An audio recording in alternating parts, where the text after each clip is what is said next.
23 मार्च 1994ला मराठ्यांच्या हक्काचं 16% आरक्षण हे ओबीसींना दिलं गेलं आणि तेव्हापासून मराठ्यांवरती अन्याय झाला। आता मराठे जागृत झाले, मराठ्यांना कळलं की आरक्षणाचं महत्त्व काय आणि कोणी आपल्यापासून ते हिरावून घेतलं।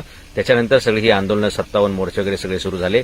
आता मराठ्यांच्या हातातोंडाशी आलेला घास, मराठ्यांच्या ताटात आलेली भाकरी परत हिसकावून घेण्याचा प्रयत्न सुरू आहे मित्रांनो। आणि त्याचाच एक भाग म्हणून त्याच पक्षाच्या माणसांकडे पिस्तुले सापडतात, त्याच पक्षाच्या आमदारांवरती घरांवरती हल्ले होतात, त्याच पक्षाचे कार्यकर्ते त्यात इन्व्हॉल्व असतात आणि त्याच पक्षाचे नेते जातीय दंगली भडकाव्यात म्हणून चिथावणी देत असतात। मित्रांनो, एक लक्षात घ्या की 32 लाखपेक्षा जास्त नोंदी सापडल्यानंतर कोणत्याही परिस्थितीमध्ये मराठा समाजाला ओबीसीमधून आरक्षण देणं हे क्रमप्राप्त आहे आणि करावंच लागेल, पण ते टाळण्यासाठी म्हणून समाज अस्थिर करण्याचा हा प्रयत्न आहे। आणि म्हणून मला वाटतं शरद पवार आणि छगन भुजबळ ह्या दोघांनी मिळून हा रचलेला डाव आहे आणि मराठ्यांच्या हातातोंडाशी आलेला घास हिसकावून घेण्याचा हा डाव आहे। आपण सगळ्यांनी जातीय सलोखा आणि मराठ्यांमधले एकोपा या दोन गोष्टी जर कायम ठेवल्या तर कोणत्याही परिस्थितीमध्ये सरकारला मराठ्यांचं हे आरक्षण द्यावं लागेल। आणि आपल्या लक्षात एक गोष्ट येत असेल की सरकार जेव्हा जेव्हा वेळ वाढवून मागतंय तेव्हा ते काही ना काही कांड करत आहेत,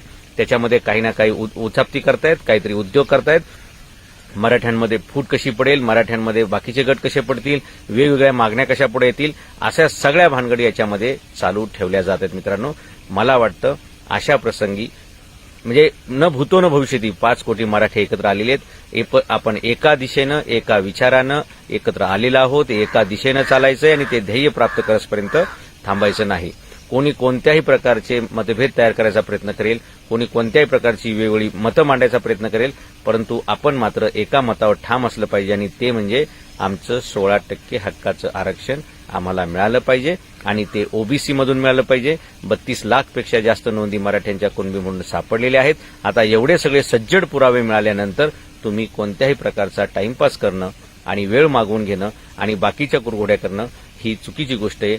संपूर्ण मराठा तरुणांनी एक गोष्ट लक्षात ठेवायची की आता आपल्या हातातोंडाची हा घास आलेला आहे, आपल्या हक्काची भाकरी आपल्या ताटामध्ये यायचा वेळ आलेली आहे। अशा वेळी काही लोक त्या अन्नामध्ये विष कालवायचा प्रयत्न करतायत, त्या पिठामध्ये माती कालवायचा प्रयत्न करतायत।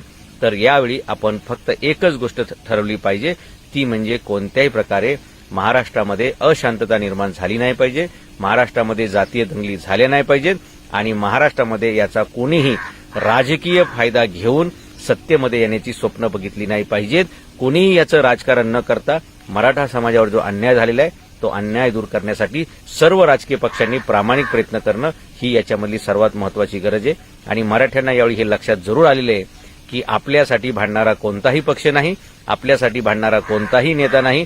त्यामुळे मराठ्यांच्या तरुण पोरांनो हे लक्षात घ्या, तुमच्यासाठी या महाराष्ट्रात कोणताही पक्ष नाही आणि त्यामुळे तुम्ही कोणत्याही पक्षाचे झेंडे दांडे घेऊन नाचणं किंवा त्यांची म्हणजे त्यांचं मिरवण्यापेक्षा आता ह्या सर्वांची जिरवणं हेच तुमचं काम आहे। आणि त्याच्यामुळे कोणत्याही राजकीय नेत्याच्या दावणीला न जाता, कोणत्याही पक्षाच्या छावणीला न जाता मराठ्यांचं स्वतंत्र आरमार आहे, मराठ्यांचं स्वतःचं लष्कर आहे, त्या स्वतंत्र लष्कराने स्वतंत्र ध्येयाच्या दिशेने वाटचाल केली पाहिजे। आणि ते ध्येय म्हणजे कोणत्याही परिस्थितीत 24 डिसेंबरला मराठा आरक्षणाचा प्रश्न निकाली निघला पाहिजे।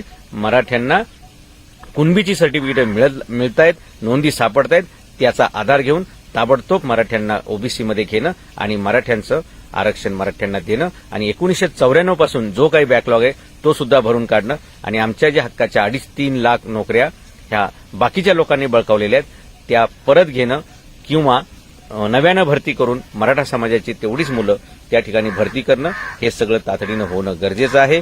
अनेक लोक त्याच्यामध्ये जातीय दंगली आणि वेगवेगळे उद्योग करायचा प्रयत्न करतील, कारण ज्यांना मराठ्यांना पहिल्यापासून काही द्यायची इच्छा नव्हती आणि आता सुद्धा मराठे जागृत झालेत आणि मराठ्यांना कळलंय की आपलं कुणी नुकसान केलंय, त्यावेळी मराठा समाजाला जे हातात मिळायची वेळ आलेली आहे, पदरात पडायची वेळ आली, त्यावेळी पुन्हा हेच लोक ज्यांनी 1994ला दिलं नाही तेच लोक आता परत मराठ्यांना मिळू नये याच्यासाठी ऍक्टिव्ह झालेत। म्हणून यांच्याच कार्यकर्त्यांकडे पिस्तुलं सापडतात, यांचेच कार्यकर्ते दंगलीत पुढे असतात, यांचेच कार्यकर्ते लोकांची घरं जाळण्यासाठी पुढे असतात। हे लक्षात घ्या, जे स्वतःच्या पक्षाच्या आमदारांची घरं जाळून राजकारण करू पाहतील, राजकीय फायदा घेऊ पाहतील, त्यांच्यावर विश्वास ठेवणं, त्यांच्यासोबत जाणं या महाराष्ट्रातील लोकांची खूप मोठी चूक होऊ शकते। मला वाटतं मराठा तरुणांनी, मराठा समाजाने सर्व राजकीय पक्षांना समान अंतरावरती ठेवून समाज एके समाज एवढीच भूमिका घेतली पाहिजे.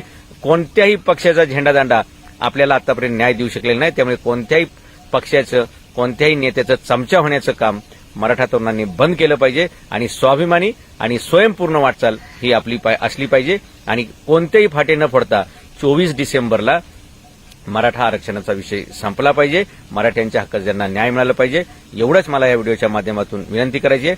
कोणाच्याही दादागिरीला, धमक्यांना आणि कोणत्याही प्रकारच्या आमिषांना बळी न पडता मराठा तरुणांनी स्वतःची स्वतंत्र बुद्धी, स्वतःचं कर्तृत्व आणि स्वतःचं नेतृत्व हे सगळं स्वतंत्रच ठेवायचंय.